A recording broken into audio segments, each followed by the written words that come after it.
Bonjour et bienvenue sur le nouvel épisode du Journal d'un entrepreneur. Passons directement au programme de l'épisode. Premier point, de mes nouvelles et deuxième point, les sujets en cours.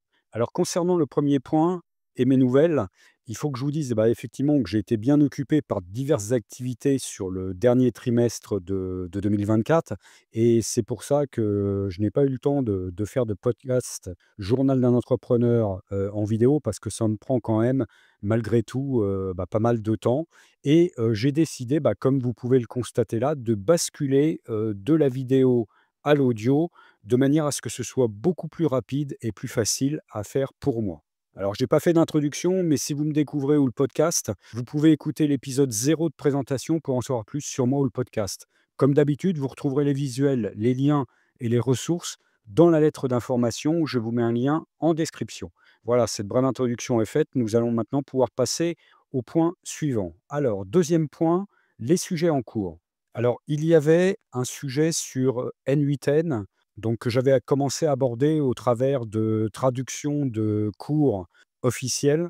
Alors, je n'ai pas avancé depuis parce que, en fait, j'ai besoin de mon VPS pour pouvoir installer N8N et je n'ai toujours pas fini l'installation et surtout la sécurisation des VPS que j'ai pris chez Contabo. Mais ça, j'y reviendrai dans le dernier sujet en cours. Autre sujet en cours, Notebook LM et Google AI Studio. Alors, il faut effectivement que je vous avoue que je les ai en fait peu utilisés. Donc, j'ai fait des vidéos, enfin, j'en ai parlé en podcast. Par contre, j'ai eu vraiment des résultats pour l'instant sur le dernier trimestre 2024, donc très moyen par rapport à mes attentes. Bon, je vois que les outils évoluent régulièrement, donc je vais refaire certainement de nouveaux tests, mais je dois vous avouer que franchement, je les ai vraiment peu utilisés. Autre sujet en cours, un flux RSS de podcast valide.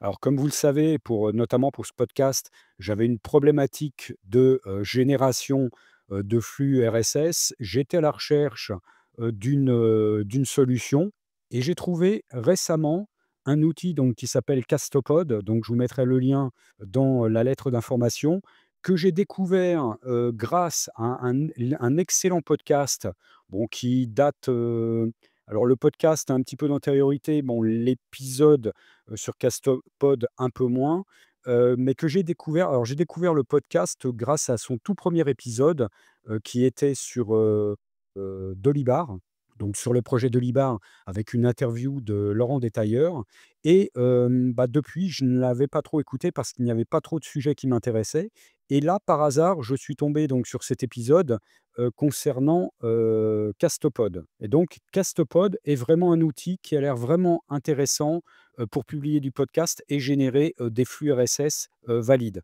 Donc je vous mettrai aussi dans la lettre d'information lien, du, podcast, Projet Libre, enfin plutôt du podcast en lui-même, hein, pas du podcast sur Castopod, mais, du podcast Projet Libre où il y a effectivement un certain nombre d'épisodes, que après coup j'ai écoutés et qui sont vraiment très intéressants.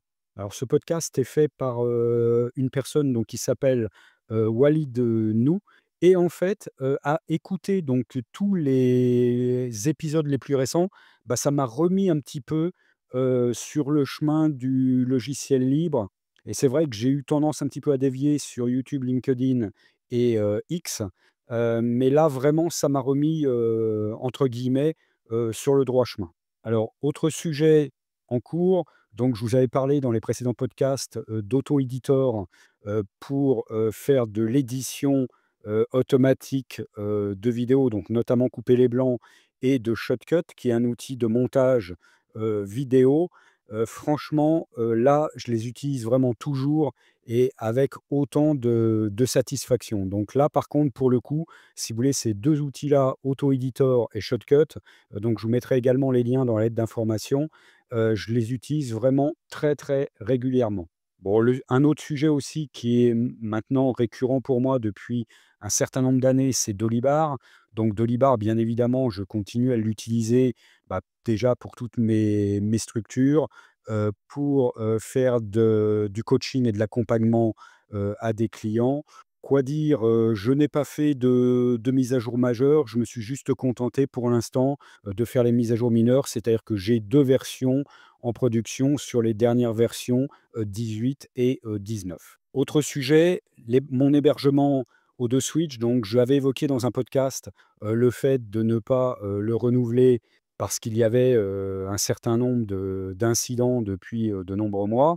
Et là, bah, il se trouve que, bah, depuis finalement, bah, j'ai beaucoup moins d'incidents et bah, le renouvellement est arrivé à échéance et malheureusement, j'étais pas prêt, sur mes VPS Contabo, donc j'ai renouvelé, l'hébergement, O2 Switch, pour 1 an. Et par contre, ce que je me suis rendu compte également, c'est que, c'est vraiment très pratique l'hébergement de Switch, pour la gestion, des comptes, de messagerie électronique. Donc même si demain, tous les sites et applications, que j'ai actuellement d'hébergés CO2 Switch, l'étaient, sur mes différents VPS Contabo, je pense que malgré tout, je conserverai l'hébergement de Switch, ne serait-ce que pour la gestion des comptes de messagerie électronique parce que c'est vraiment super, super pratique. Autre sujet que j'avais évoqué également lors d'un podcast, la limitation de l'exploration et de l'indexation par Google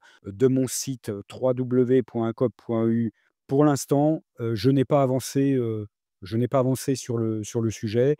J'ai préparé, un tuto, pour, faire cela, mais, je ne l'ai pas, mis en œuvre parce que pour moi, il n'y a pas actuellement de caractère d'urgence. Autre sujet, ma nouvelle chaîne, YouTube dont je vous parle aussi régulièrement sur les réseaux sociaux et j'en ai parlé également dans des précédents podcasts.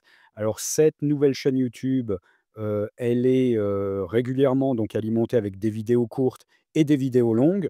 Je publie, mes résultats, tous les mois, donc sur les réseaux sociaux. Donc pour l'instant, ça se poursuit tranquillement, mais rien de plus puisque on n'est pas dans une saison qui est extrêmement, favorable par rapport à l'activité de la chaîne. Donc pour l'instant, je poursuis, tranquillement, que je fais habituellement. Autre sujet également, l'hébergement sur VPS Contabo. Alors j'ai pris, 2, VPS chez Contabo. J'ai fait des tests, mais c'est toujours, en fait, en cours. Donc les tests que j'ai faits, ça a été d'installer Runtipi.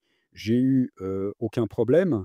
Par contre, après avoir installé Runtipi, je me suis posé, les questions, sur, la sécurisation, du VPS. Donc je me suis fait un petit tuto avec, l'intelligence artificielle que j'ai, quasiment appliqué, en intégralité. J'ai également posé des questions, sur des forums, spécialisés. Alors j'ai obtenu, quelques réponses, donc que j'ai pu mettre en rapport avec le tuto que m'avait fait, l'intelligence artificielle. Mais c'est malgré tout, pour moi, loin d'être évident, avec le terminal, en ligne de commande. Parce que je n'ai pas, l'habitude en fait d'utiliser, tout simplement un terminal, en ligne de commande. Donc j'ai fait également appel à un ami administrateur système, Linux, donc qui m'a fait également, ses recommandations et d'ailleurs qui a mis, le doigt sur un oubli, que j'avais dans mon processus, c'est tout ce qui est question, de sauvegarde et pour éviter autant que faire se peut le terminal en ligne de commande, il m'a conseillé donc de mettre en place un panneau, de contrôle graphique donc qui s'appelle STIA-CP. Donc pareil, je vous mettrai le lien, dans, la lettre, d'information pour pouvoir en fait gérer plus facilement, la sécurisation donc avec le pare-feu et fail to ban pardon et les sauvegardes. Donc en fait, il a fallu que je refasse un nouveau tutoriel beaucoup plus simple et ordonné et ce tutoriel est actuellement en cours de mise en place et de test. Donc ça va me demander certainement encore un petit peu de temps. Alors pour terminer, si ces sujets vous intéressent, abonnez-vous et activez les notifications pour être prévenu des prochains épisodes. Et si vous avez aimé et trouvé cet épisode utile, partagez-le à vos collègues et amis et ainsi m'aider à lui donner de la visibilité. Je vous remercie beaucoup de votre écoute et je vous dis à très bientôt pour le prochain épisode.